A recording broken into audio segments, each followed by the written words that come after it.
இயேசுவில் அன்புள்ளம் கொண்டவர்களே, திருவருகை ஆண்டவரது வருகைக்காக ஆயத்தமான முதல் ஞாயிறு உங்களை அன்போடு அழைப்பு விடுக்கிறது. திருவருகை காலத்தின் முதல் ஞாயிறுக்குள் இன்று அடியெடுத்து வைக்கிறோம். விழிப்புடன் காத்திருப்போம். உங்கள் காத்திருத்தலின் மேன்மை தான் உங்களுக்கு வாழ்வின் அர்த்தங்களையும் ஆசீர்வாதங்களையும் தருகிறது என்று ஆண்டவருக்காக காத்திருக்க இன்று இறைவன் அழைப்பு விடுக்கிறார்.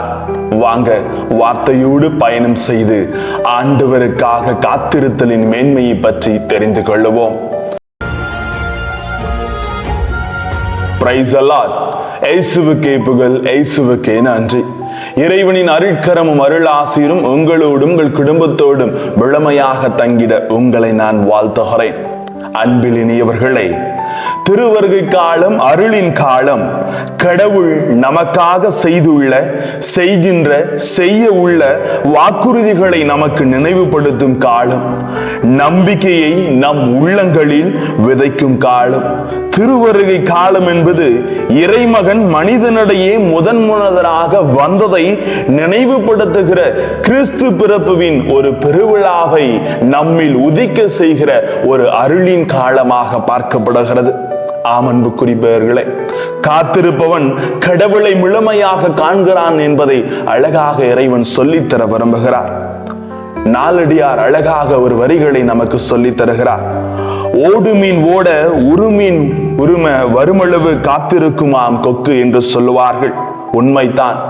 தன் இறைக்காக காலை முதல் மாலை வரை ஒற்றை காலில் நிற்கின்ற இந்த கொக்கானது இதன் காத்திருத்தலின் வழியாக தனது இரையை இது சுவைத்துக் கொள்வது போல இன்று நாமும் கடவுளுக்காக காத்திருக்க வேண்டும்.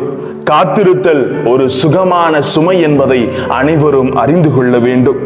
இன்று நாம் காத்திருத்தலை சுகமாக கருதாமல் சுமையாகவே கருதி கொண்டிருக்கிறோம். அன்புமிக்கவர்களே, இன்றைய திருவழிபாடு இதை நமக்கு தெளிவாக உணர்த்துகிறது. காத்திருத்தல் தான் ஒரு சிறந்த அழைப்பையும் தருகிறது என்பதை கடவுள் இன்று மையமாக நமக்கு சொல்லித் தருகிறார்.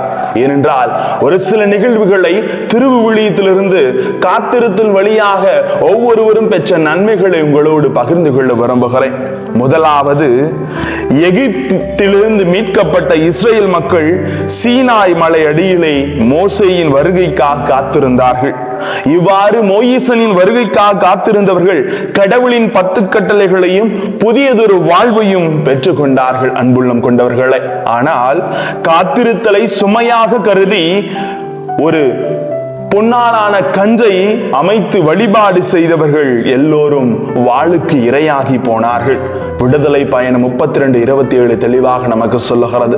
இரண்டாவது நிகழ்வு 1 அரசர் 19:12 தெளிவுபடுத்துகிறது. இறைவனின் வருகைக்காக மனம் தளராமல் உளன் சோர்ந்து போகாமல் எப்படியும் இறைவனை காண வேண்டும் என்று கருதி காத்திருந்த இறைவாக்கினர் எலியா கடவுளை வீசும் தென்றலிலே முழுமையாக கண்டுகொள்ளுகிறார்.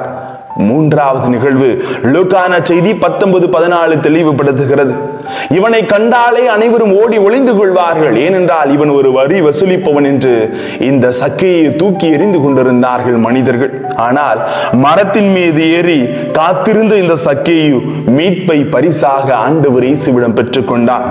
இப்படி கடவுளுக்காக, கடவுளின் தெய்வீக அரசுக்காக காத்திருந்தவர்கள் ஒருபோதும் வீணாய் போனதில்லை என்பதை சரித்திரமும் வாக்குகளும் நமக்கு கற்பிக்கிறது. அன்புமிக்கவர்களே, இத்தகைய நம்பிக்கையைத்தான் நம்மில் இருக்க வேண்டும்.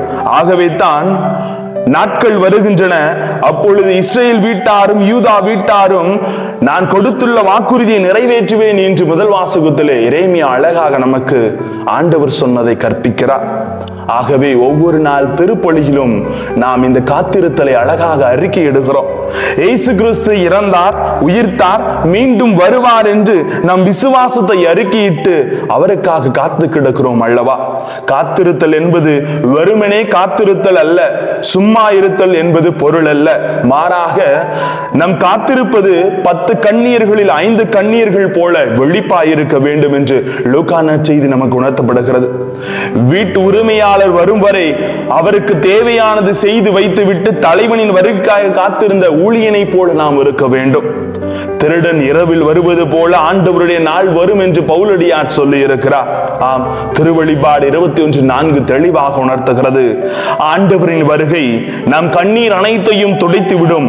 சாவு துன்பம் எதுவுமே இராது என்று நமக்கு நம்பிக்கையை இந்த எதிர்நோக்கு தீபத்தின் வழியாக, இன்று நாம் ஏற்றப்படும் இந்த எதிர்நோக்கி தீபத்தின் வழியாக இந்த திருவருகையின் முதல் ஞாயிறு நமக்கு அறிக்கையிடுகிறது. அன்புமிக்கவர்களே, நம் மீட்புக்காக வரவிருக்கும் இறைவனை நம்பிக்கையுடனும் மகிழ்ச்சியுடனும் எதிர்பார்த்து காத்திருப்போம். அன்றாட வாழ்வின் சவால்களும் துயரங்களும் நம்மை மூழ்கடித்து விடாமல் இருக்க விழிப்பாயிருந்து ஜெபிப்போம். அன்புள்ளம் கொண்டவர்களே, நம்பிக்கையற்ற செய்திகளை மட்டுமே காதிலும் கருத்திலும் வாங்கி நம் உள்ளங்களை தொலைத்து விடாமல் நம்பிக்கை தரும் நல் செய்திகளை வித்திட இறைவன் என்று அழைப்பு விடுக்கிறார்.